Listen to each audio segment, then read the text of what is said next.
Bom, boa tarde, né, a todas, todos, todes. Nós já estamos, né, na reta final, a nossa penúltima aula da disciplina de Justiça Racial, Direito e Sociedade. Estamos aqui, então, entre sobreviventes. Eu sei que estão todos exaustos, eu também, né?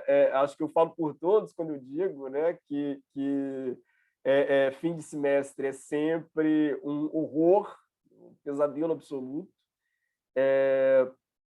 Eu, particularmente, estou em 8 bancas de TCC, 5 de orientandos meus e 3 de orientandos de colegas, fora as correções de provas e as atividades de extensão.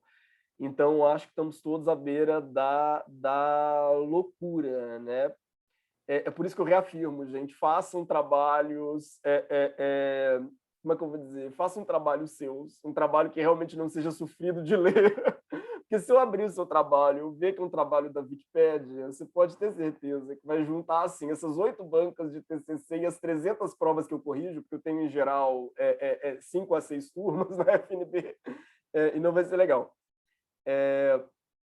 Bom, dito isso, né, essa é a nossa penúltima aula, como eu disse, né, e ela vai debater ainda dentro daquele conjunto de correntes que vão surgir dentro da teoria racial crítica e que tem um perfil, como é que eu vou dizer, que tem um perfil interseccional. Quer dizer, há uma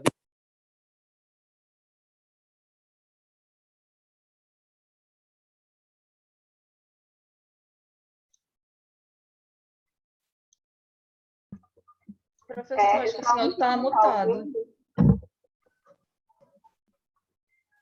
Felipe, mas o problema é no seu microfone. Agora estou ouvindo.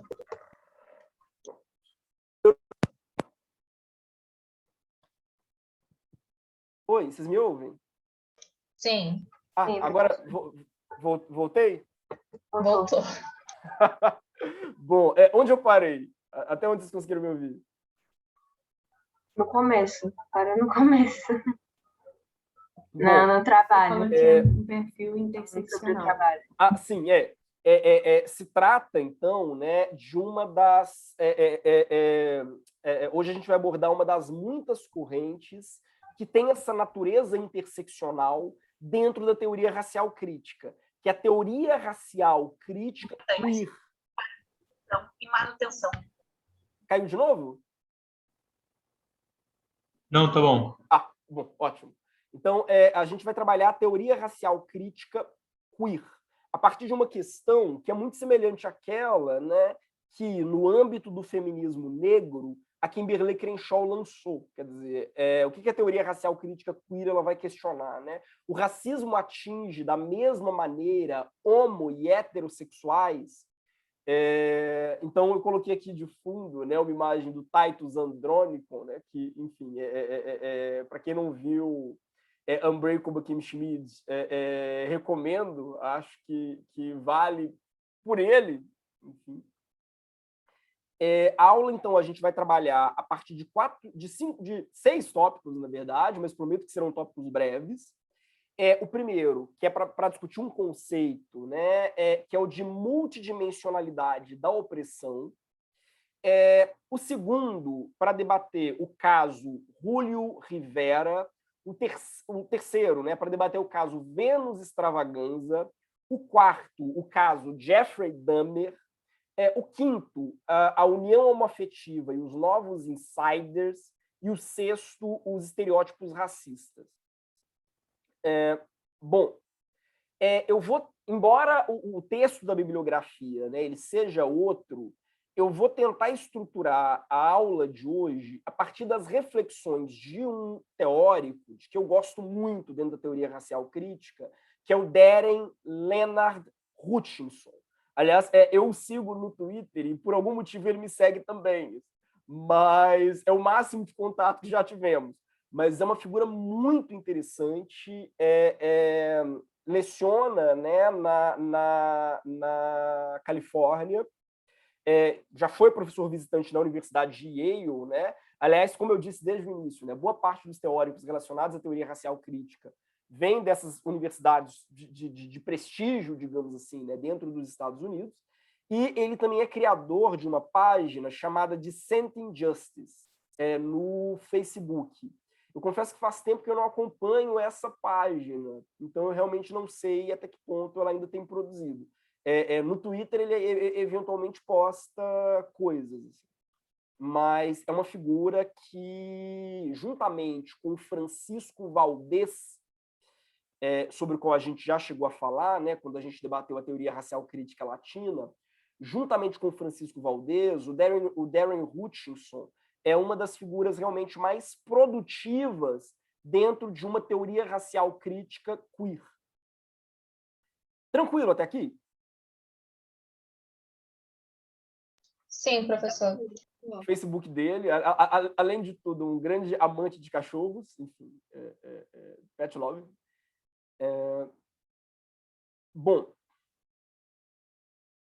o Hutchinson ele vai desenvolver esse conceito de multidimensionalidade da opressão em um artigo chamado Out Yet Unseen, A Racial Critique of Gay and Lesbian Legal Theory and Political Discourse, que é um texto de 97.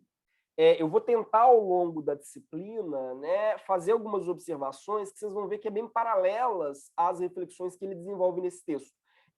Infelizmente, ainda não foi traduzido, quem sabe a gente consiga providenciar isso para os próximos semestres, né?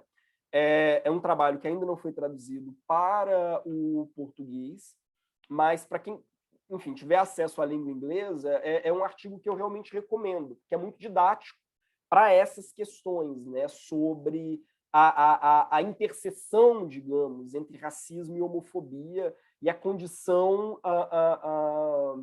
de negros e trans não brancos, né, de forma, ou melhor, de negros que sejam homossexuais e transexuais, né, ou de não brancos que sejam homossexuais e transexuais, melhor.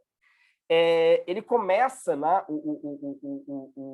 o artigo, ele começa essa reflexão em que ele vai apresentar a ideia de multidimensionalidade da opressão, né, citando um poema do Marlon Riggs, que é um poema que vai falar o Marlon Riggs é esse cara aqui do lado, na foto, né? O Marlon Riggs é um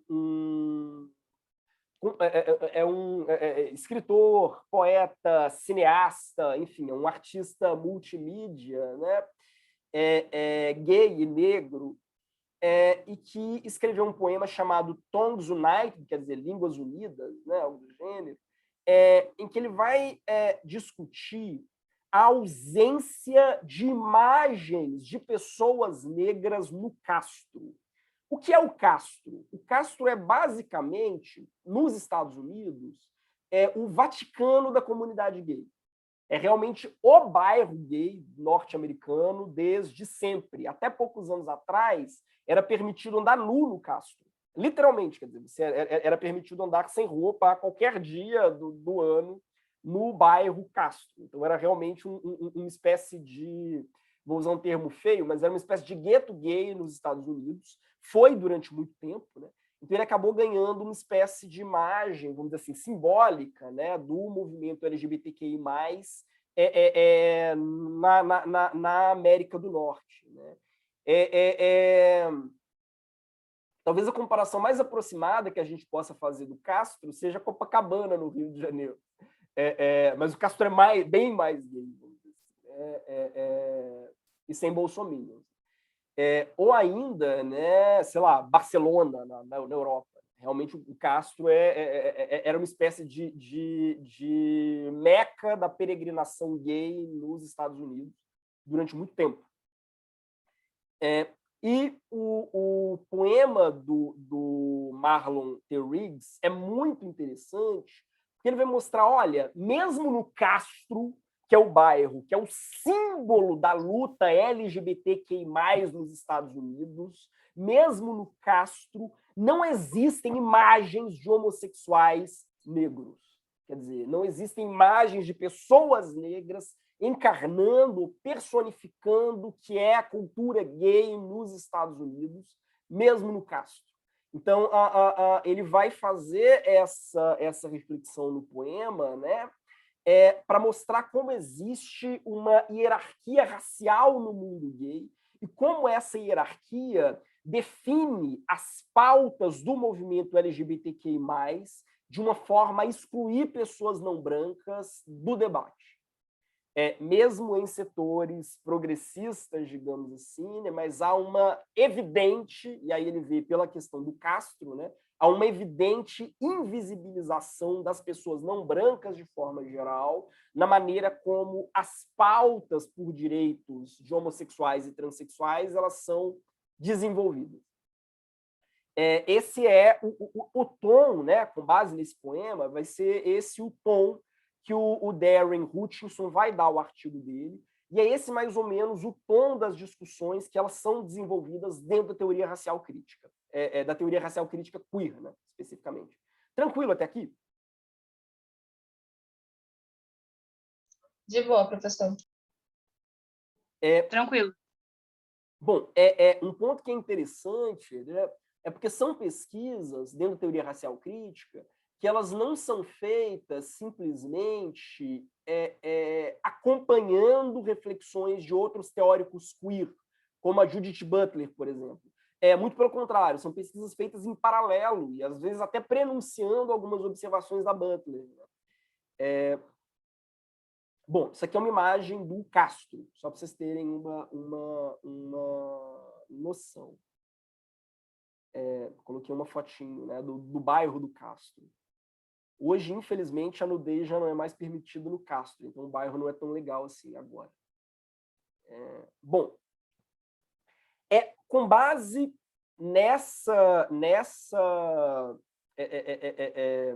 poema, né, o Hutchinson ele vai propor uma diferenciação entre o que ele chama, né, de essencialismo gay e lésbico e, por outro lado, o que ele chama de...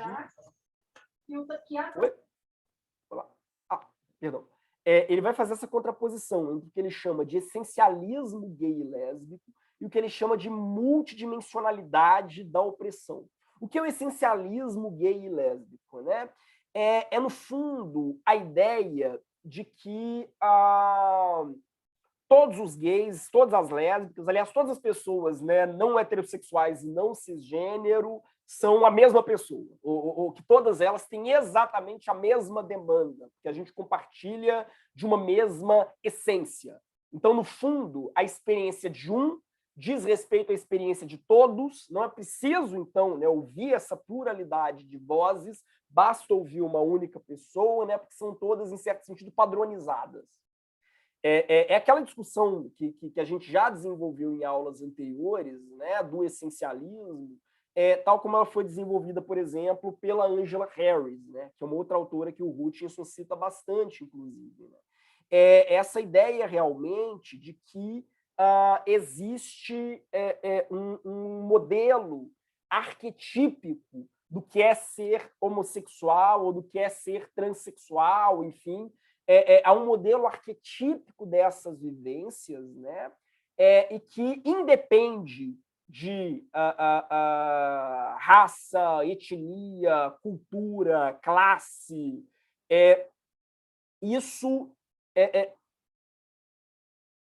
Esse Castro seria em São Francisco isso? Isso acaba criando, né, uma invisibilização das experiências dentro do movimento, né, LGBTQI+, uma invisibilização das experiências dos pobres e dos não brancos. Ele vai explicar um pouco mais sobre isso. Né?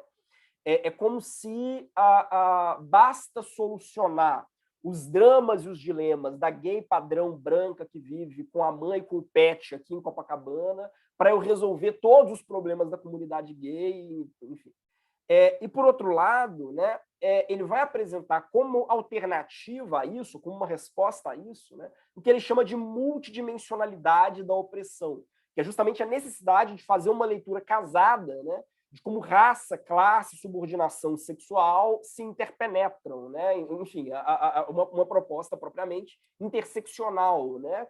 E que, por conseguinte, né, foge de qualquer essencialismo e entende que não basta solucionar, vamos dizer assim, os dramas da gay padrão branca de Copacabana para que eu entenda a maneira como, por exemplo, as travestis negras que vivem no subúrbio, elas são afetadas de forma diferente pela homofobia, né? E a maneira como isso cria demandas que são próprias, né? Isso cria demandas que são específicas. Prof, qual é a resposta da Ângela para o essencialismo? Se assemelha a essa? Sim.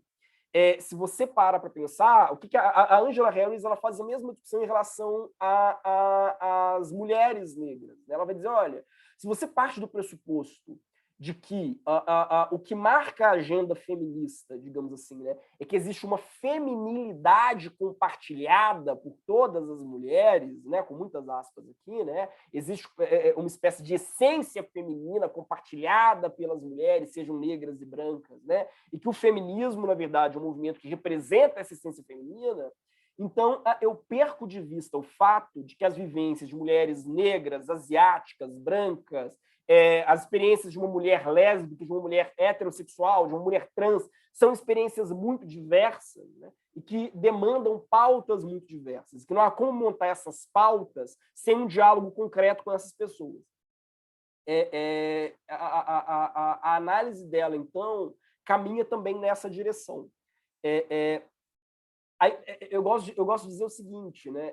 Talvez o grande problema seja que nós sempre buscamos a universalidade no início e não no fim.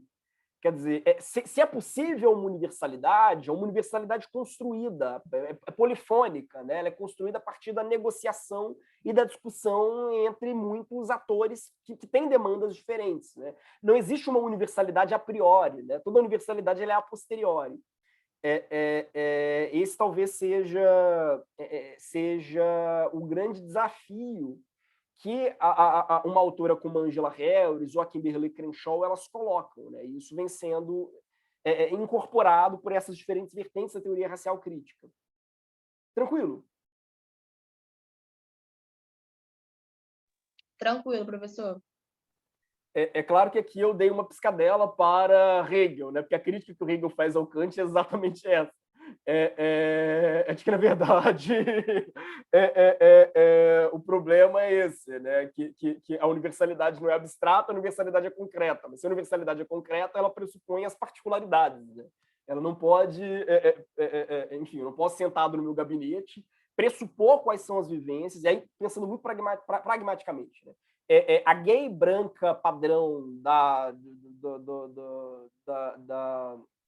enfim, a gay branca padrão da Avenida Paulista, ela não pode, sentada no seu gabinete, pressupor quais são os dramas, quais são os desafios e as violências pelas quais passam, por exemplo, as travestis pretas que moram na Baixada. Não faz sentido montar uma pauta de articulação política, sim, quer dizer, dessa forma, né? Sem ouvir as pessoas que são de fato atingidas e que são atingidas diferentemente. Né? Esse esforço de pluralizar o discurso mesmo, né?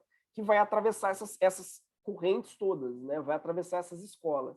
E aí, o Darren, o que eu acho mais interessante no texto do Darren Hutchinson é que ele vai analisar 3 casos que eu acho que são muito emblemáticos para pensar como a homofobia atinge diferentemente brancos e negros e como um movimento LGBTQI+, centrado no homem branco gay cisgênero, é um movimento falho, um movimento de gênese que está fadado a fracassar. É um movimento que ele está fadado a ser absorvido por uma lógica que é uma lógica, vamos dizer assim, reacionária. E aí ele vai citar 3 casos que eu acho que são muito interessantes. O primeiro é o caso Julio Rivera. Julio Rivera é um porto-riquenho nos Estados Unidos, um porto-riquenho que vivia nos Estados Unidos, que foi assassinado por neonazistas. Por que esse caso é interessante? Porque, por muito tempo, a mídia tentou apresentar o caso Júlio Rivera, que foi bastante noticiado na época, porque a morte dele foi muito violenta, né? A mídia tentou noticiar o caso Júlio Rivera como se a morte dele tivesse sido resultado de um conflito por drogas. Aí entra o primeiro elemento racista, né? O fato de ele ser porto-riquenho já o identifica naturalmente como um traficante de drogas em potencial. Essa a ideia, né? É latino, então é traficante de drogas. Né? Acho que eu já falei aqui outras vezes, né, da Glória de Modern Family, né? Toda a família dela é traficante. É um pouco isso, né? Eu crio esse imaginário que associa o latino ao tráfico de drogas. Então, se o cara foi assassinado, seguramente foi por alguma gangue rival que o tenha matado por envolvimento com drogas. Né? Então, houve um esforço, né? Foi preciso um certo esforço de desconstrução dessa imagem para mostrar que quem estava por trás do assassinato, na verdade, era um grupo neonazista e que se tratava de um crime de ódio. Esse é o primeiro caso, esse é o primeiro ponto. O segundo, muitas pessoas resistiram em identificar o assassinato do Júlio Rivera como um crime homofóbico, porque eles entendiam que, sendo ele latino, ele não podia ser vítima de homofobia. Que a ideia é de que o latino personifica a figura do Latin lover, né, do amante latino. Por isso que eu coloquei aqui uma foto não do Júlio Rivera, mas do Sidney Magal. Não sei se alguém estranhou, né, a imagem, né? Mas eu construo esse imaginário segundo o qual o latino é necessariamente um amante vigoroso, heterotop, né? E, por conseguinte, seria impossível conceber um latino morto por crime homofóbico, porque, afinal, latinos não são gays.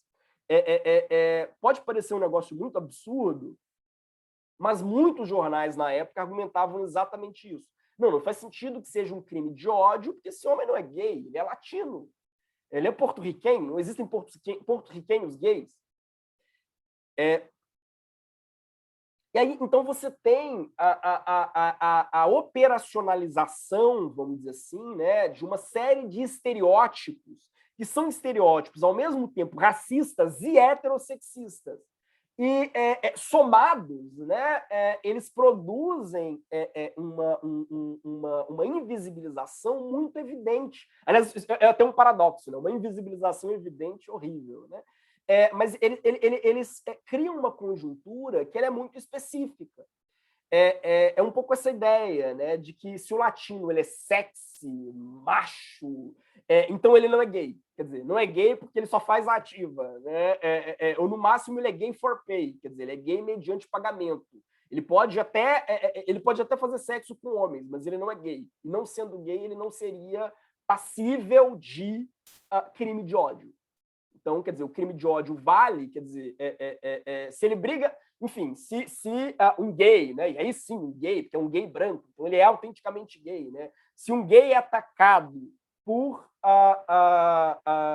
neonazistas na rua, isso configura um crime de ódio. Mas se um homem latino homossexual é atacado na rua, isso não constitui crime de ódio, isso no máximo uma briga de gangue, porque afinal o latino não é propriamente a representação do que se entende como sendo um homem gay. Então, você tem um sistema que ele é circular, no sentido de que o racismo ele serve para reforçar a homofobia e a homofobia ela serve para reforçar o racismo. Né? Quer dizer, um contexto no qual a raça ela é usada para ofuscar a orientação sexual. Isso é um ponto que eles enfatizam muito. Né? Não existe, e aqui é um ponto que é interessante também, não existe análise racial que não seja generificada, assim como não existe análise racial que não seja sexualizada. A categoria de raça, ela pressupõe uma análise também de gênero e de orientação sexual e vice-versa. Quer dizer, não existe uma análise de orientação sexual que não seja racializada e generificada também. Essas dimensões, né, elas se interpenetram. Até porque ninguém é lido em tiras. Né? Você não é... agora eu sou gay, aí eu vou atravessar a esquina, aí eu vou ser negro, aí eu vou atravessar... Não, todos esses elementos se complementam na maneira como eu sou lido pelas outras pessoas. Tranquilo? Muito abstrato? Não, professor, tá claro. Tranquilo. Professor, Sim? Oi, diga. então, com relação a esses marcadores, não foi a palavra que você usou, mas da forma que você lido, de gênero, raça, mas isso são, não existe um rol finito dessas coisas, né? Determinados contextos, determinados marcadores vão ser relevantes ou não, e eles são assim, não é uma coisa, não, é, classe, raça, gênero, tará, e fechou. É só isso, não, é uma coisa mais aberta, né? Sim, sim, é bem mais aberto do que isso. Quer dizer, até porque se essas identidades elas são construções sociais, então quais marcadores vão ser socialmente relevantes e quais não, é algo que é fluido. Quer dizer, diferentes sociedades, né, e em diferentes momentos, elas vão valorar diferentemente tais ou tais marcadores. Né? Enfim, assim como a própria ideia, né, de raça, ela é uma espécie de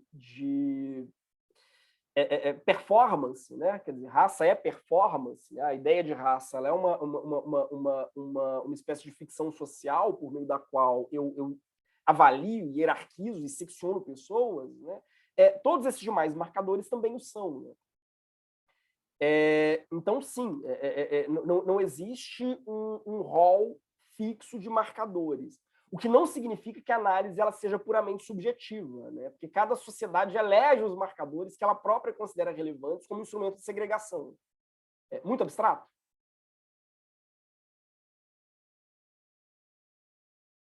Tranquilo. Sim.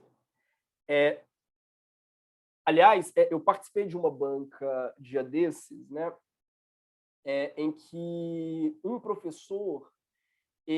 dos professores da banca, né, arguindo a estudante, né, ele argumentava em relação ao autismo, que era preciso mostrar quais são os elementos genéticos que permitem que um grupo específico de seres humanos seja classificado como autista. Eu falei, olha, mas quem classifica as pessoas não é a natureza. Quem classifica as pessoas são outras pessoas. Né? E todo sistema classificatório ele é arbitrário. Por um lado, todos nós somos diferentes. Quais são aquelas diferenças que vão ser eleitas como um critério de diferenciação social? Isso é uma outra história.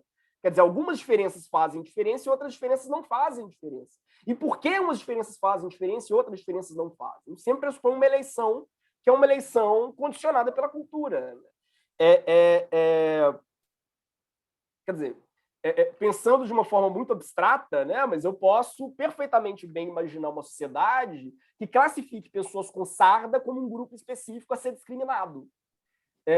Quer dizer, é uma diferença biológica, né? Tangível. Algumas pessoas têm sarda, outras pessoas não têm sarda. Ou umas pessoas têm pintas e outras pessoas não têm pintas. Né? Agora, a discussão não é se essas diferenças existem empiricamente. Todos nós temos diferenças empíricas evidentes, notórias. Mas quais diferenças vão ser eleitas em cada grupo social, em cada momento, em cada sociedade? Quais diferenças vão ser eleitas como um critério, como um marcador que secciona, que fraciona, que divide? Né?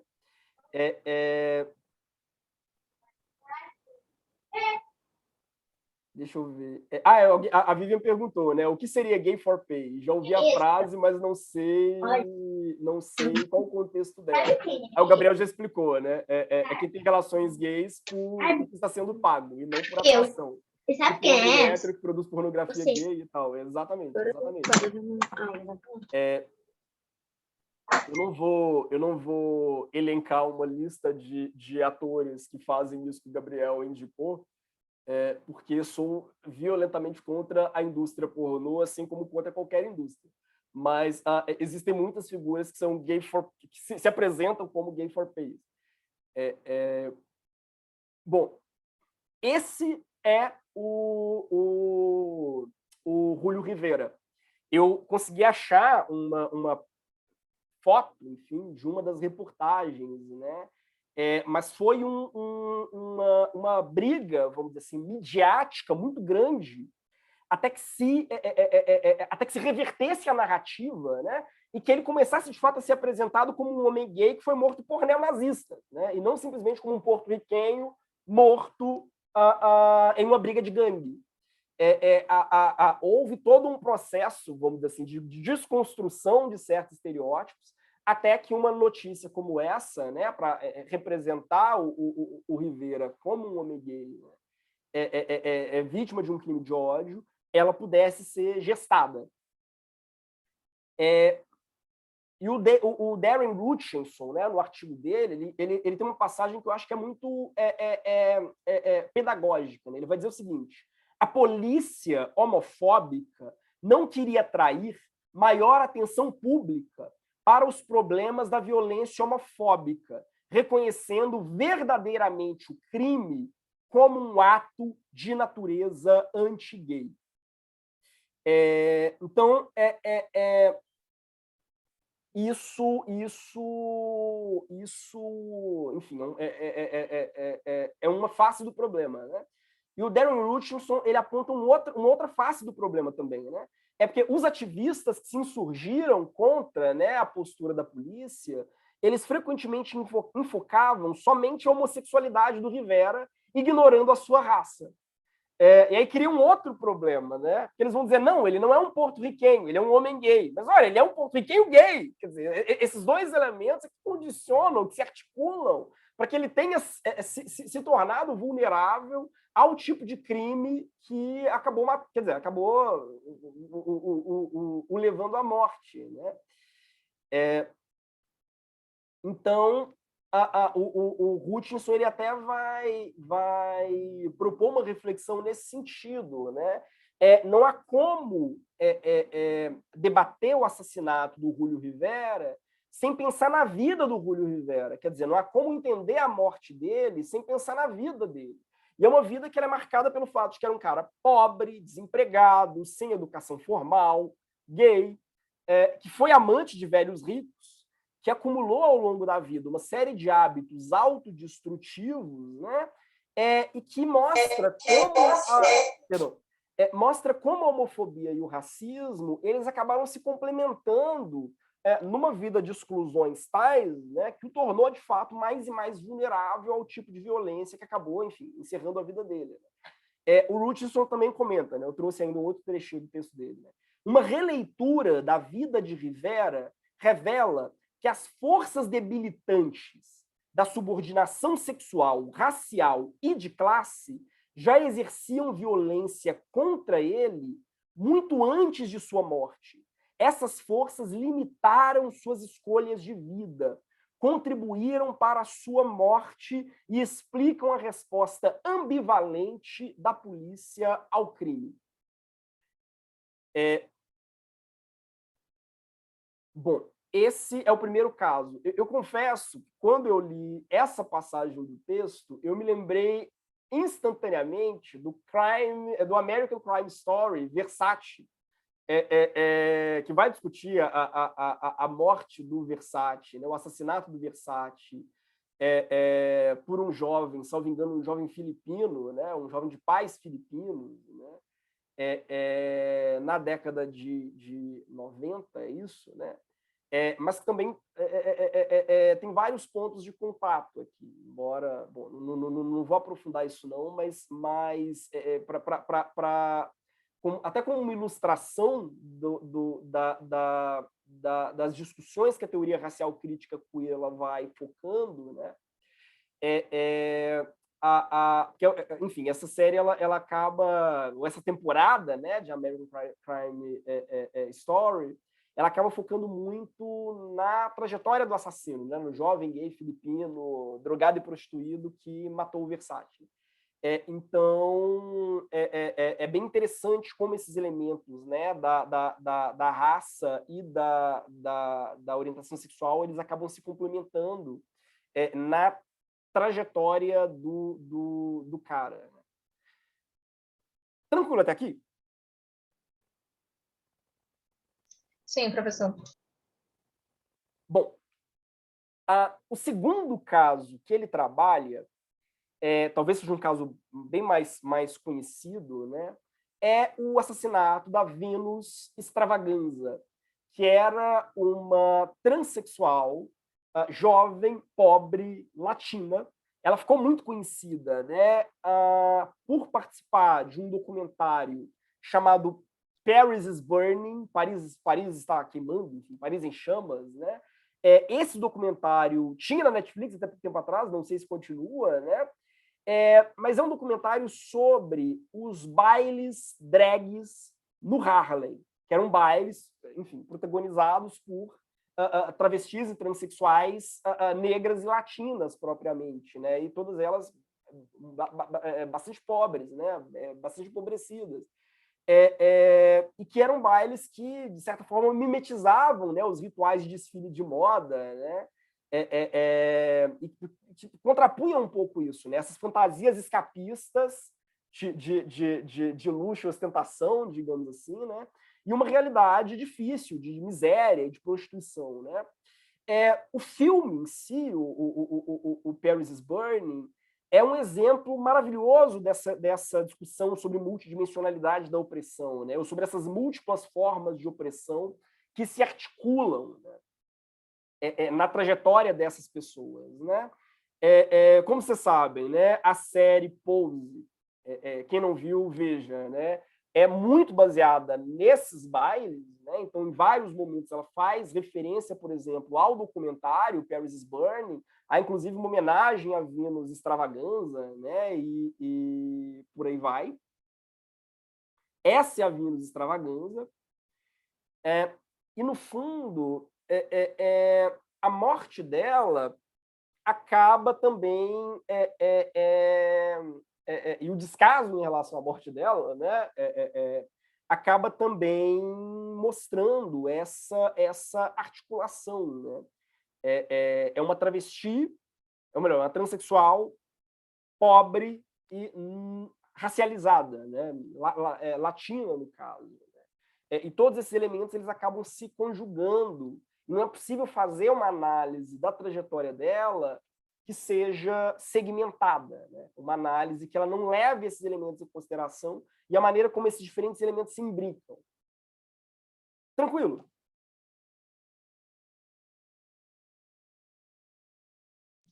Sim, professor. E aqui, bom, de um ponto de vista jurídico, digamos assim, né, esse talvez seja o caso mais rico em consequências, digamos assim, né, o caso mais bizarro dentre os 3 casos que o Darren Hutchinson analisa nesse artigo, que é o caso do Jeffrey Dahmer. Jeffrey Dahmer é um dos serial killers mais famosos da história. Realmente é um dos serial killers mais conhecidos da história. Aliás, os americanos são mestres em produzir serial killers, né? Gente, brincadeira. Mas o Dahmer talvez seja realmente uma das figuras mais conhecidas, né? Vira e mexe, ele aparece aparecem referências a ele, né? Em filmes, séries. Eu estava vendo uma série dia desses que é Medium. É uma série surreal. Assim. Basicamente, a história de uma paranormal que ajuda a polícia a desvendar, ajuda o Ministério Público a desvendar crimes. O tipo de bobagem deliciosa de assistir. E há um episódio específico, tem vários paralelos com o caso Jeffrey Dahmer, né? Pelo escândalo, né, que causou mesmo. E o Dahmer, ele foi preso pelo assassinato e desmembramento de 17 homens, a maioria homossexuais negros. Ele tinha uma predileção por gays não brancos. Era um assassino branco, tinha uma predileção por gays não brancos. Até isso a gente poderia discutir, né? Mas, enfim, né? A ideia do corpo negro como objeto de fetiche, né? Há toda uma discussão que a própria Angela Harris faz sobre isso. Mas há um ponto específico que é muito bizarro, ao mesmo tempo muito interessante. Porque o Dahmer ele foi preso depois de se confessar. Ele não foi, enfim, não teve uma Judy Foster que invadiu a casa dele, o prendeu com a ajuda de um Hannibal Lecter ou algo do gênero. Não, ele próprio aliás, o próprio filme de Silêncio dos Inocentes tem elementos interessantes, se a gente for pensar de um horizonte interseccional. Né? O próprio Dahmer confessou os assassinatos, ele se entregou. Mas antes da confissão, algum tempo antes da confissão, houve um episódio muito marcante.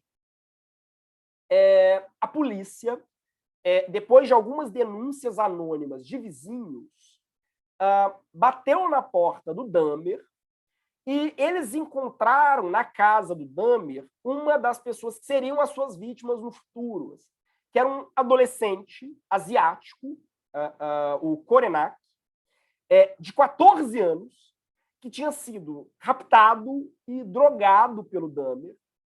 Eles encontraram esse adolescente nu, com várias marcas de tortura,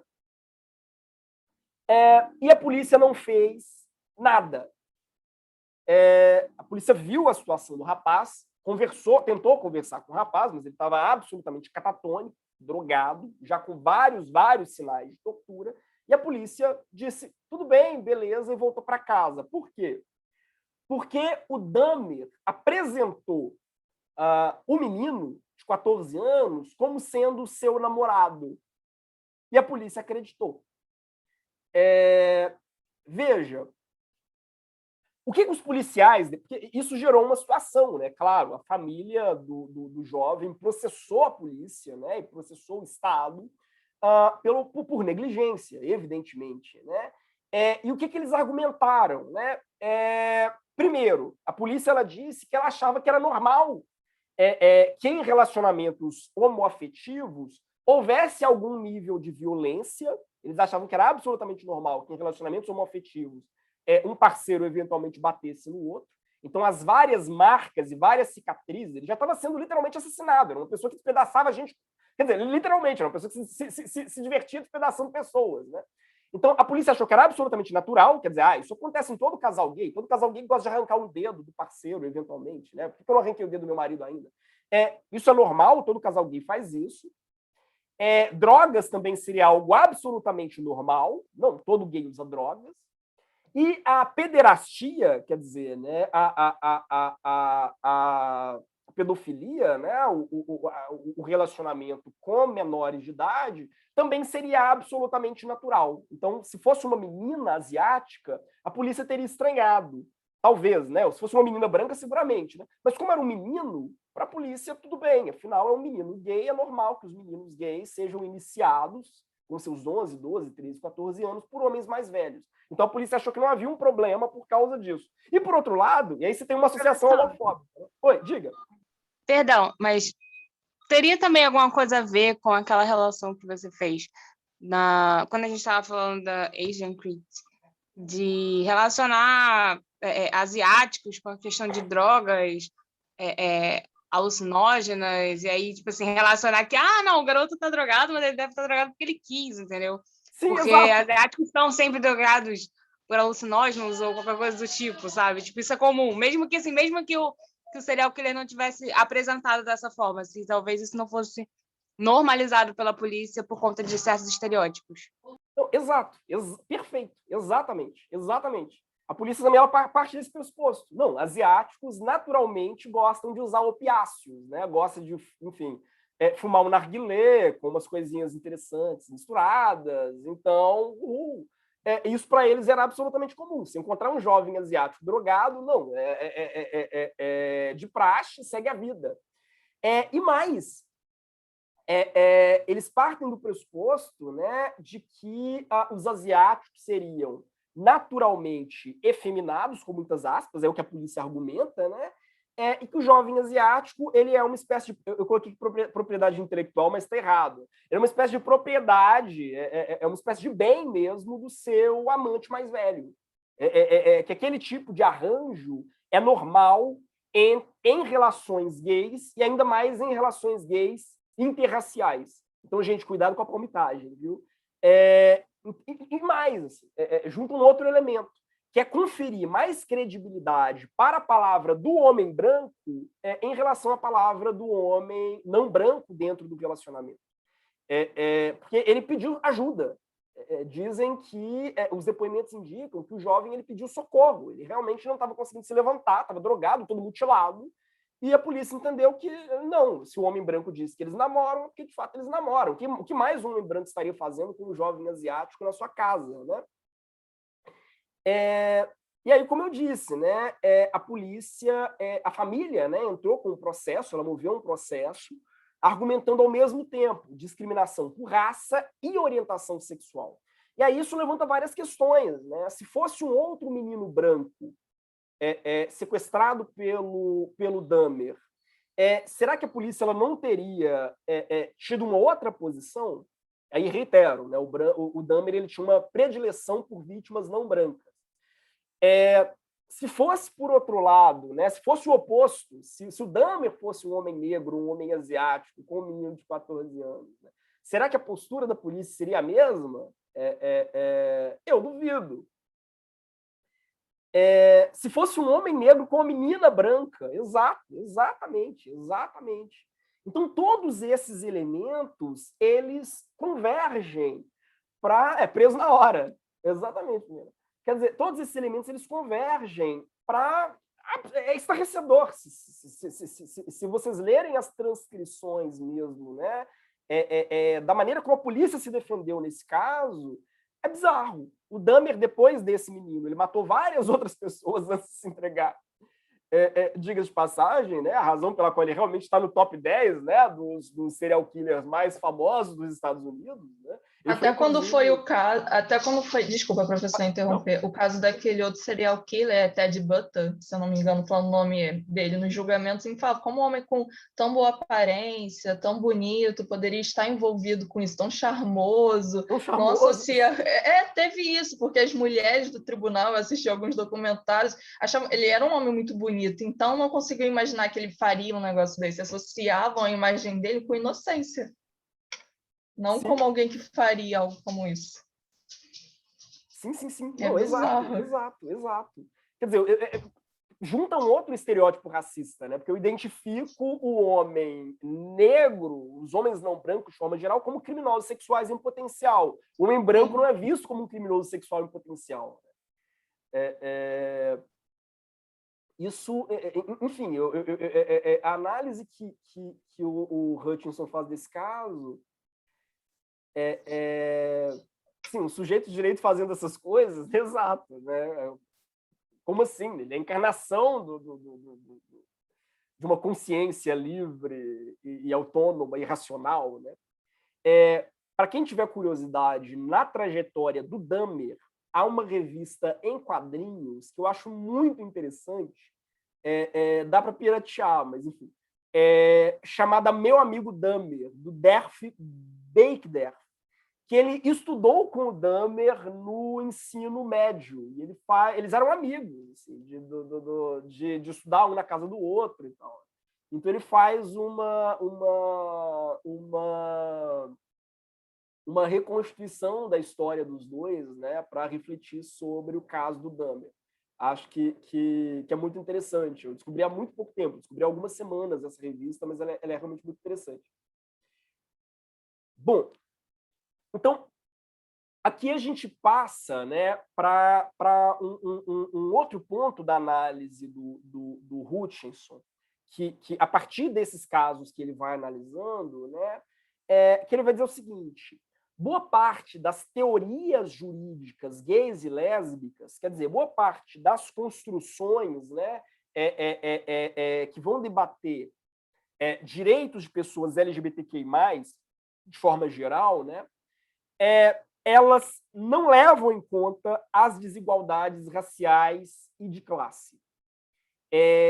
Aliás, ele cita até uma outra questão, né, que ele vai dizer como ele considera perigoso as analogias entre racismo e homofobia. É curioso porque assim, nós tivemos um caso semelhante, né, no sentido de equiparação jurisprudencial entre racismo e homofobia. O Wallace Corbo, inclusive, escreveu alguns textos comentando essa decisão, né, mas ele inclusive, quer dizer, o foco do Hutchinson é mostrar como não é possível fazer uma mobilização, né, por direitos da comunidade LGBTQI+, que ignore as desigualdades raciais e de classe, porque elas impactam muito na maneira como a homofobia vai ser sofrida por grupos diferentes. Isso, claro, né, de forma muito, muito ampla, né? E um dos grandes exemplos que ele vai dar é o do casamento gay. Aliás, só por causa disso, eu decidi citar um outro filme, que é um filme sobre casamento gay interracial, que é o Banquete de Casamento, do Ang Lee. Aliás, para mim, o fato de esse filme não ter ganho o Oscar, né, e o Ang Lee ter que esperar até Os Segredos de Brokeback Mountain para ganhar o Oscar, já é um sintoma de racismo, porque o Banquete de Casamento é muito melhor do que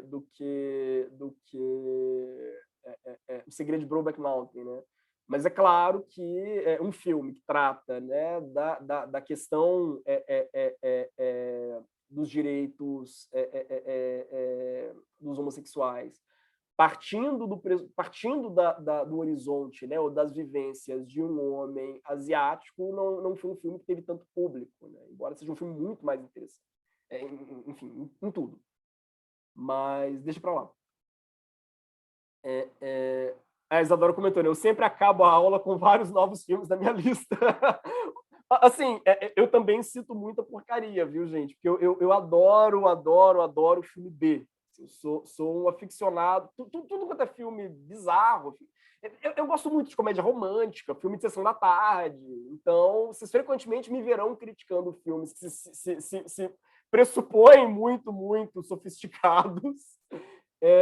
Mas esse filme é incrível mesmo. Assim. Ele é muito bom, tanto para discutir a questão do racismo, quanto para discutir a questão da homofobia. Por exemplo, a família do noivo branco, no caso, né, não vê com tanta estranheza o fato de ele se casar com outro homem. Né? Estranheza de ele se casar com um homem asiático. Só que já entra... Bom, mas, enfim... por que o Hutchinson ele vai mirar a discussão dele no casamento gay? Ele não tem nada contra o casamento gay, assim como eu não tenho, gente. Até porque, né, enfim, seria meio contraditório. Mas ele vai dizer o seguinte, né? Será que o casamento entre pessoas do mesmo sexo é o mais importante direito que o Estado tem a oferecer? Será que ele deve estar no topo da agenda de qualquer organização gay? Será que ele é realmente a peça central na nova política gay? Né? Aí ele vai fazer até um paralelo. Né? É um certo paradoxo que, ao mesmo tempo, né, a gente tem uma pleiade de críticas, né, à própria instituição ao casamento, e, por outro lado, transforma a ideia de união homoafetiva na principal bandeira desses movimentos. Né? Até porque ele vai dizendo, olha, nós vivemos em um contexto, né, de morte sistemática de travestis e transexuais. Mas pelo fato de que boa parte dessas travestis e transexuais são negras ou latinas, né, então essas mortes elas são vistas como um problema menor, quer dizer, elas são vistas como um problema racial, mas não como um problema de homofobia. Essa é que é a questão, né? Essa é que é a cilada.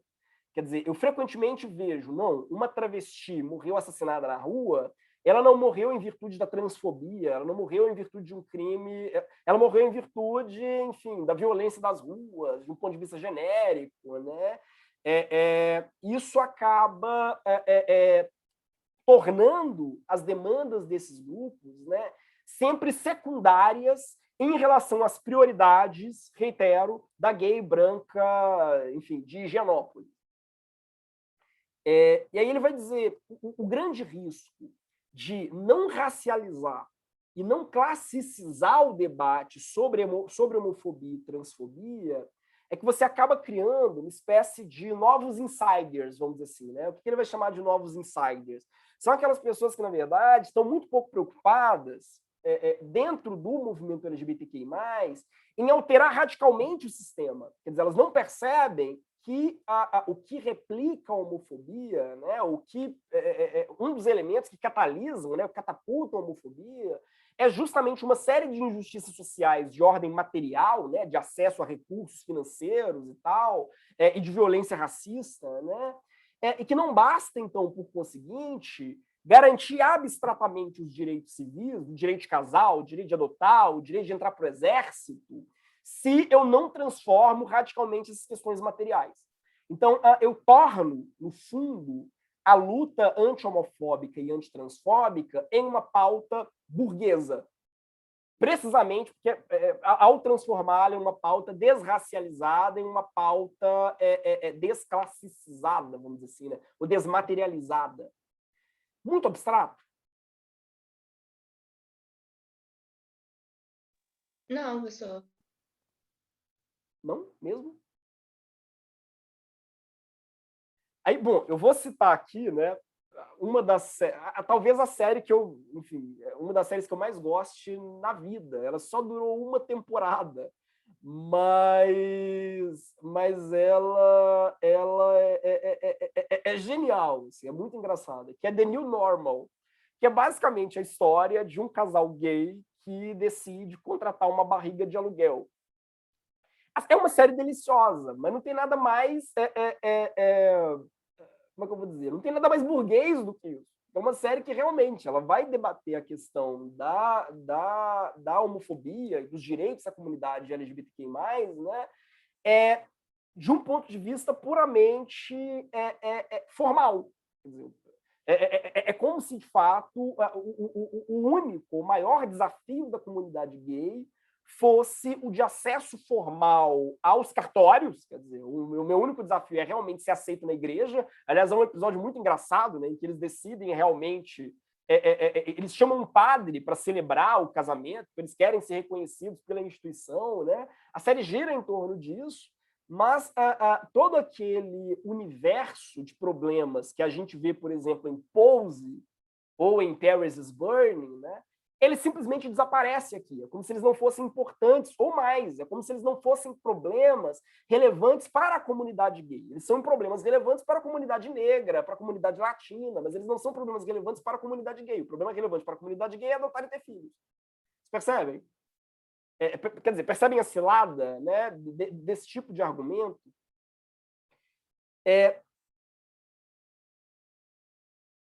O Hutchinson ele aprofunda a discussão. Ele vai perguntar o seguinte: a licença para casar tem algum efeito substancial na vida de gays e lésbicas, negras e pobres? Eu até diria que tem, mas é um efeito menor do que geralmente se vende, né? Mas, né, ele vai argumentar, né? Por um lado, a gente continua não reconhecendo as famílias estendidas. O que ele chama de famílias estendidas? Configurações familiares que não reproduzem aquela ideia, né, da família burguesa, vamos dizer assim, né? Um homem e uma mulher, ou uma mulher e uma mulher, um homem cuidando de filhos dentro de um apartamento num bairro de classe média, né? Mas e aquelas configurações familiares que implodem isso? Sei lá, um trisal, ou aquela família em que, na verdade, a avó cuida de todos os... e essas configurações, elas continuam sendo ignoradas por um modelo de organização que ela simplesmente replica o padrão heteronormativo da família nuclear. E, por um lado, você repisa uma discussão que é a de que basta que nós sejamos aceitos dentro de um sistema pré-estabelecido, né? É como se a luta ela girasse em torno dos desafios dos gays brancos cisnormativos de classe média alta. Na verdade, é isso que ele vai dizer. Ele vai dizer, olha, a maneira como, né, no Ocidente, o debate sobre o casamento gay ele ganhou preeminência sobre tudo mais, né, dentro de boa parte do movimento LGBTQI+, pelo menos aquele que chega à mídia, né, foi uma estratégia de lançar uma cortina de fumaça para ignorar os desafios muito concretos, que não são desafios meramente formais, são desafios materiais, vivenciados por boa parte dos gays pobres, negros, asiáticos e por aí vai. Muito abstrato?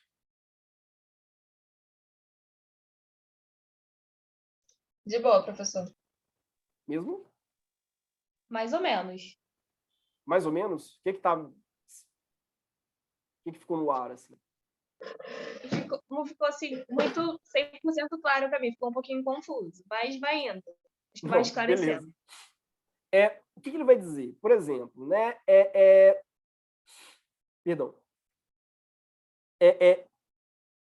Não, meu ouvido. Bom, o que ele vai argumentar, né? É que não há um senso de, a partir do momento, né, em que eu defino as pautas do movimento anti-homofobia e anti-transfobia, né, eu defino essas pautas sem levar em consideração a maneira como as desigualdades raciais, as desigualdades econômicas, né, elas acabam representando, elas acabam incidindo, né, de formas diferentes sobre gays brancos e gays negros, sobre gays ricos e gays pobres, né, eu acabo esvaziando aquilo que esse movimento tinha de autenticamente desafiador, de autenticamente transgressor. Quer dizer, eu acabo transformando... Porque aí, vamos lá, né? A partir do momento em que eu reduzo, a partir do momento que eu pego uma luta, que é uma luta por inclusão, que pressupõe, né, uma luta por ampliar o acesso de travestis e transexuais ao mercado de trabalho, implodir o direito de família, porque eu acho que não tem outra saída a não ser essa, né? Implodir uma lógica que parte do pressuposto, né, de que casamento é fundamentalmente uma organização monetária, né, girando em torno da sucessão e por aí vai, né? A partir do momento em que eu transformo essa pauta em uma discussão meramente para casar, adotar e ter filhos e entrar para o exército, eu acabo, como é que eu vou dizer, aburguesando essa agenda. Eu acabo só permitindo avanços que não sejam avanços que realmente desafiem a ordem vigente. Quer dizer, eu posso te aceitar como gay, mas desde que você seja uma gay branca, limpinha, que vive num apartamento em Copacabana, bem casado, que adotou filho e paga imposto. É um pouco isso. Assim, daí eu dar protagonismo a, vamos dizer assim, a figura da gay padrão branca, minimizando a maneira como classe e raça incidem de uma forma muito violenta sobre, enfim, sobre homossexuais e transexuais que não entram nessa formatação. O Felipe. Oi, diga. Eu acho também um bom exemplo disso é aquela mãe madrasta das Kardashians, que é uma mulher trans que é extremamente transfóbica, pró-Trump, e essa ideia também da ideia de passabilidade, né? Que tudo bem você ser trans, você ser gay, LGBT, o que seja, desde que isso não constitua uma identidade, uma personalidade assim que destoe muito da sociedade. Então, ok, você pode ser uma mulher trans. Se você se submeter a todos os processos de hormonização, fizer todas as cirurgias, tipo, mutilar o seu corpo de inúmeras formas, ao ponto de que ninguém vai ver que existe alguma distorção do gênero. Então, se você meio que conseguir passar como mulher, aí a gente aceita. Se não, se for uma coisa meio híbrida ou que não seja estranho socialmente, aí a sociedade rechaça. A mesma coisa com essa heteronormatização dos gays, né? Você não pode ser... Você botou um Moonlight, eu lembro de uma cena que eu acho genial do filme, que é quando o menino pergunta pro outro cara, ele fala, o que é uma bicha? E ele fala, você pode ser gay, mas nunca deixem de chamar de bicha. Então, essa dinâmica meio aburguesada é um pouco isso. Você pode ser... Você cria meio que um ponto intermediário. E aí você pode ser LGBT, mas não tão LGBT assim. Sim. Não, exato. Perfeito. Há uma questão aqui, né, como eu tinha antecipado, que é esse esforço para transformar o homem gay branco de classe média como sendo o porta-voz de todas as demandas da comunidade gay, né? E ela vem a partir de uma estratégia que ela é muito insidiosa. Que estratégia é essa? É a ideia de que a gente precisa pegar aquelas experiências que elas são comuns a todos os gays. Aí eu digo assim, não, mas e as experiências do homem negro gay? Não, essa experiência não é comum. Ah, mas e a experiência da travesti ou da transexual latina? Não, essa experiência também não é comum. Qual é a experiência comum a todos os gays, né? Mas à medida que eu vou fazendo isso, né, eu vou dizendo, não, essa violência que você sofreu não se deve ao fato de você ser gay, ou não se deve ao fato de você ser lésbica. Essa violência que você sofreu se deve ao fato de você ser negra. Então, ela não é pertinente para o movimento LGBTQI+. Essa experiência que você sofreu não se deve ao fato de que você é gay, se deve ao fato de você ser pobre. Nisso, eu vou, vamos dizer assim, né, descascando a cebola, eu vou tirando tudo aquilo que parece periférico, com muitas aspas, né? E eu acabo centrando a agenda naquilo que seria comum. Mas aquilo que é comum, na verdade, não tem nada de comum. Aquilo que é comum é basicamente o horizonte do homem gay branco de classe média alta. Essa que é a questão. Né? Eu vou falar, pensar num caso muito simples. Assim. A mulher lésbica que foi impedida, quer dizer, que não foi contratada num posto de trabalho qualquer. O argumento de que ela não era, sei lá, suficientemente feminina, com muitas aspas, né? Ela bate na porta lá do seu grupo de apoio LGBTQI+, da vizinhança, e a resposta que eles vão dar é não, mas a discriminação que você sofreu não é uma discriminação genuinamente homofóbica. A discriminação que você sofreu, ela é sexista. Então, na verdade, isso não é da nossa conta. É um pouco isso. Quer dizer, então você vai limando tudo aquilo tudo aquilo que é interseccional, em última instância, né, para achar qual que seria aquele núcleo que forma a agenda do movimento LGBTQI+. Mas esse núcleo, na verdade, são as demandas do homem gay branco padrão. Vocês percebem? A Raika comentou, né? Eu posso estar falando asneira muito grande, mas para mim o conceito de lugar de fala é usado exatamente para isso. Eu sou gay, logo tenho lugar de fala para falar sobre ser gay. É muito perigoso, né? Na verdade, a maneira como como é que eu vou dizer? Mesmo dentro desses grupos que são vulnerabilizados, pessoas que elas são mais absorvíveis pelo sistema, digamos assim, né? Pessoas que são menos transgressoras, digamos assim, né? Ou que são mais palatáveis, com muitas aspas aqui, né? Elas acabam sendo eleitas para vocalizar aquelas demandas. Né? E aí a gente tem algumas ciladas também, né? Por exemplo, o mito de que gays e lésbicas teriam maior poder aquisitivo. A gente fala muito isso quando discute turismo gay, né?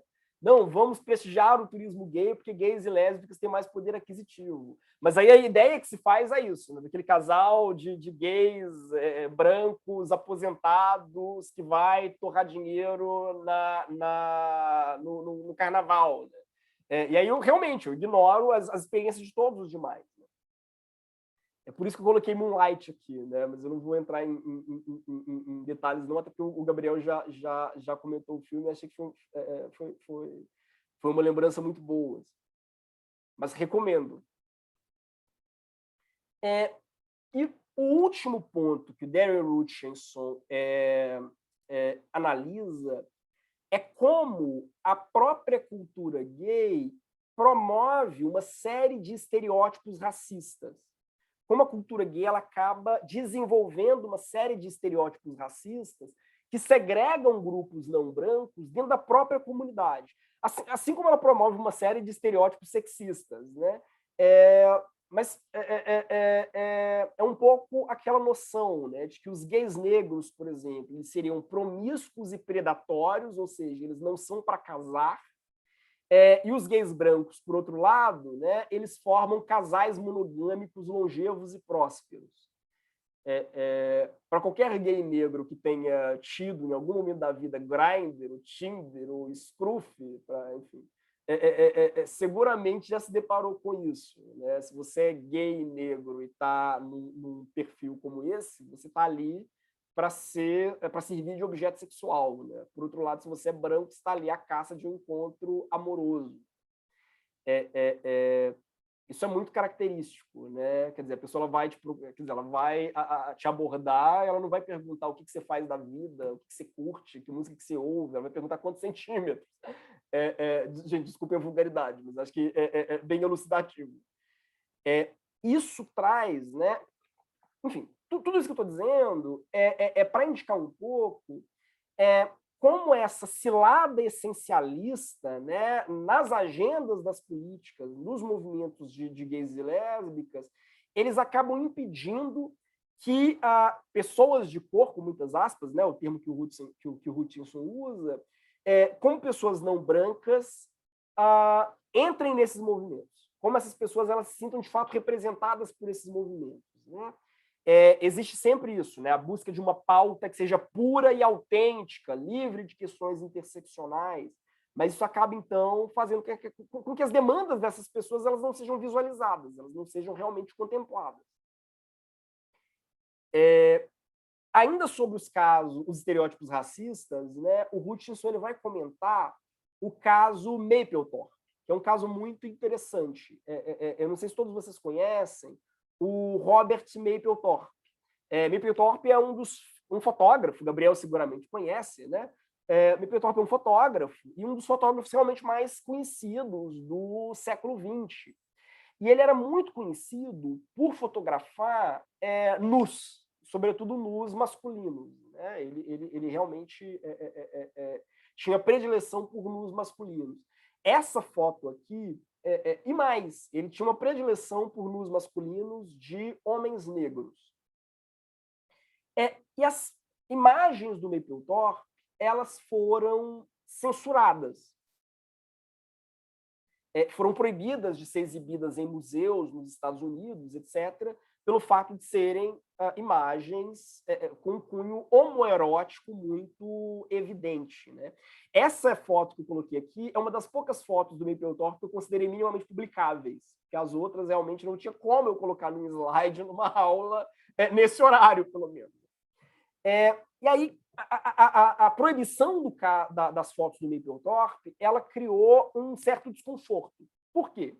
Porque, por um lado, nós precisamos combater a censura de todas as formas. Quer dizer, é uma agenda que ela é básica, né, para todos nós, né, e de uma forma mais sensível para, enfim, pessoas LGBTQI+, né, que são frequentemente censuradas por conteúdo pornográfico, com muitas aspas aqui, em qualquer obra que elas façam. Por outro lado, a gente não pode se abster de criticar os estereótipos racistas na obra do Mapplethorpe, que são muito evidentes, né? Existe uma tendência de objetificação do corpo masculino. Eu falei aqui que as obras dele são quase impublicáveis. Na verdade, essa foto é uma das poucas dele que você vê realmente um corpo quase inteiro, porque, na verdade, a maioria das fotos dele são closes, né, bastante gráficos de órgãos genitais de homens negros em todos os formatos, enfim, todos os formatos possíveis, né? Então, por um lado, quer dizer, isso gerou uma questão bastante desconfortável. Por quê?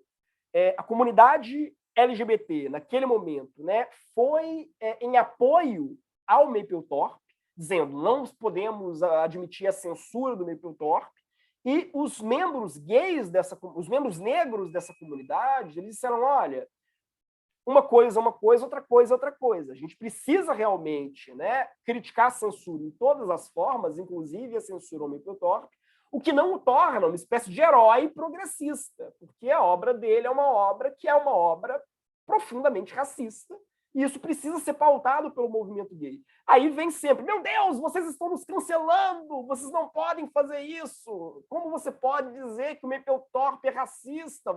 Ao fazer isso, você está, na verdade, fracionando o movimento gay, você está pulverizando o movimento, você está, no fundo, validando o discurso da censura, o discurso dos conservadores, por dizer que esse cara objetifica o corpo dos homens negros nos trabalhos dele. Então, vocês percebem a cilada? O Hutchinson ele vai explorar esse caso, né, para mostrar exatamente esse choque de demandas, né? Para um homem gay branco, é só um caso de censura. Era só um caso de censura. Tanto a censura vinda, né, dos conservadores, que proibiam que aquelas telas fossem exibidas, quanto a censura vinda dos negros, né, ou dos não brancos de forma geral, que se sentiam profundamente ofendidos com as telas do Mapplethorpe. Para as pessoas negras, era um caso evidente de apagamento. Quer dizer, se tem realmente um movimento LGBTQI+, que se solidariza com o artista rico, né, no caso do Mapplethorpe sendo censurado, mas não solidariza com os seus membros negros que se sentem pessoalmente ofendidos e escandalizados por continuarem sendo objetificados dentro de um código de representação pornográfica, que é um código racializado. Né? É claro, né, eu falei do Mapplethorpe porque é uma coisa bem mais chique, né? Mas se a gente for discutir, por exemplo, Xvideos, né, você tem uma sexualização da raça, né, uma racialização do sexo, que é muito evidente. E aí, se eu viro e reclamo, porque não, o povo vende filmes, né, protagonizados por homossexuais negros, né, fazendo da questão da raça uma espécie de mercadoria, aí vão dizer, não, mas censura moralista. Como assim? Você está, enfim, vetando uma forma de expressão. Então, esse tipo de cilada, né, que o Hutchinson ele vai tentando, como é que eu vou dizer? O Hutchinson ele vai tentando evidenciar para mostrar realmente a necessidade de construir uma teoria que ela seja ao mesmo tempo uma teoria queer, mas uma teoria queer que leve a questão da raça e a questão da classe em consideração, que não dá para agir em abstrato, vamos dizer assim. Né? Não dá para agir em abstrato, porque se a homofobia ela incide sobre corpos, né, ela incide sobre corpos que eles são racializados, eles são lidos a partir desse filtro racial. Né? Eles são sempre lidos a partir desse filtro racial, inclusive pela própria comunidade, enfim, inclusive pela própria cultura gay. Tranquilo? Professor, diga. Eu fiquei um pouquinho confusa no exemplo que o senhor deu da mulher lésbica que ela não conseguiu um emprego, alguma coisa desse tipo, não foi que o senhor deu exemplo?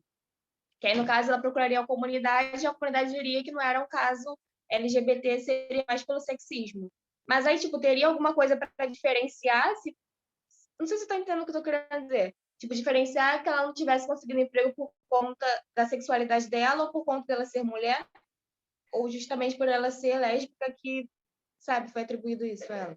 Mas é exatamente isso que a teoria racial crítica queer ela está tentando questionar. Ela vai dizer, olha, ela não existe um momento em que ela é lésbica e um outro momento em que ela é mulher. Quer dizer, são as duas coisas ao mesmo tempo. Assim como não existe um momento em que ela é negra, um momento em que ela é lésbica, um momento em que ela é mulher. Não são dimensões estanques da vida dela. Essas dimensões elas se interpenetram. Então, quer dizer, exatamente, interseccionalidade. Né? E sendo uma dimensão interseccional, eu preciso ver como essas diferentes dimensões se articulam. O que o Hutchinson está argumentando é que, ainda hoje, o movimento LGBTQI+, não é suficientemente interseccional. Exatamente porque ele parte do pressuposto de que homossexuais e transexuais é tudo igual, então as demandas deles são todas as mesmas, e tudo aquilo... Mas quando ele diz que todas as demandas são as mesmas, ele está dizendo o seguinte, a gente pegou as demandas do homem gay branco cisgênero e transformou essa demanda em padrão para todos. Tudo aquilo que não se encaixa nisso vai para o feminismo, vai para o movimento antirracista, mas não é da nossa conta. Ele está tentando falar disso para mostrar, olha, por que a gente...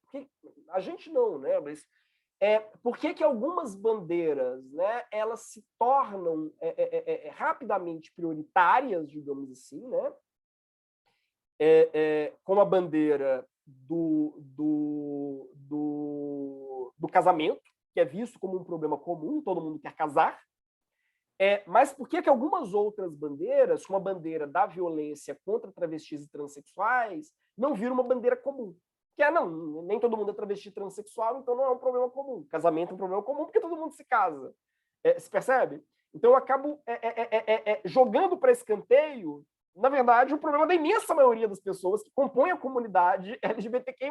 Eu vou dizendo que esses problemas não são relevantes para formar um senso de solidariedade dentro desse movimento. Não sei se ajudou. Ajudou, professor, ajudou. Obrigada. Tranquilo. Mas é isso. Poder... acho que da teoria racial, da teoria crítica racial queer, acho que é isso que eu tinha para indicar. É uma teoria que ela ainda está em desenvolvimento. Darren Hutchinson, né, como vocês puderam ver, é um cara jovem, enfim, ainda em plena produção. O Valdez não é tão jovem, mas continua produzindo. Então, eles ainda estão explorando um pouco as consequências dessas discussões, né?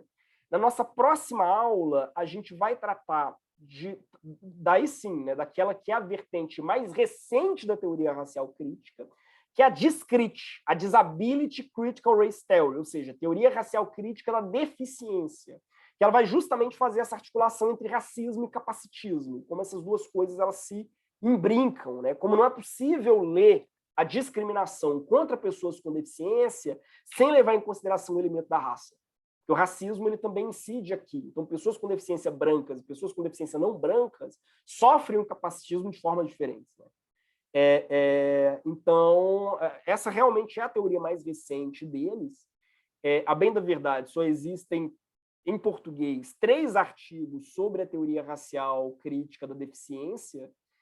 Um artigo que eu escrevi com a Luana Adriano, um artigo que eu escrevi com o Gabriel Reis e um artigo que eu escrevi sozinho, porque, na verdade, realmente a teoria mais recente, ela tem o quê? 10, 15 anos que ela começa a ser desenvolvida, mas que também vai tentar explorar essa interseção, né, entre formas de opressão, entre formas de exclusão, ou a maneira como esses diferentes marcadores sociais eles se amarram. Não é possível pensá-los em separado, né? Tranquilo, gente. Podemos fechar? Dúvidas, críticas, sugestões? Sim?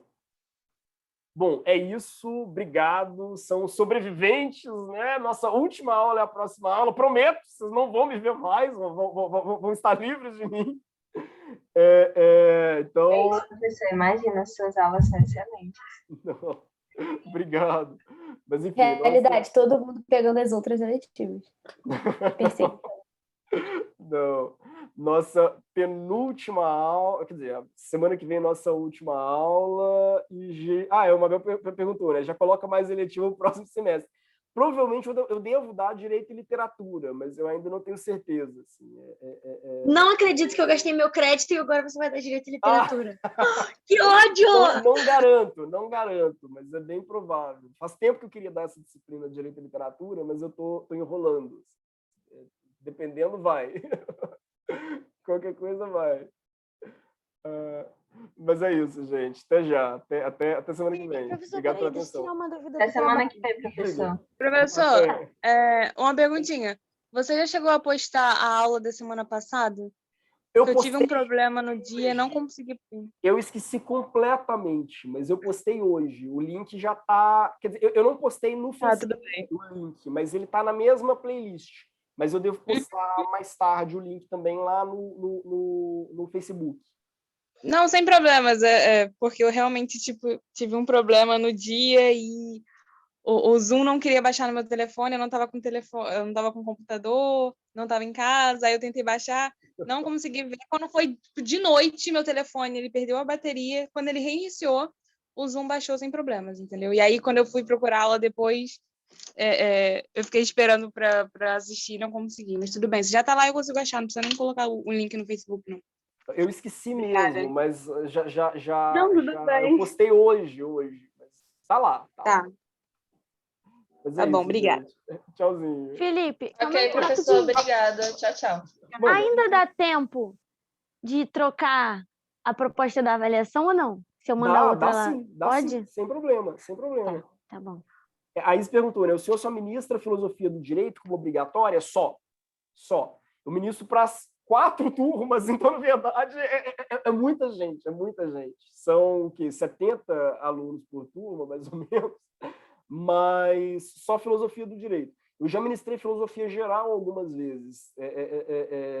De tempos em tempos eu volto à filosofia geral, mas eu realmente prefiro filosofia do direito. Ficar só nela mesmo. Até porque eu não sei mais nada. Se me pedir para dar aula de sociologia geral, eu não saberia. Se me pedir para dar aula de teoria do direito, ia ser um horror. Enfim, eu sei dar filosofia do direito. Bom, mas é isso, gente. Tchauzinho.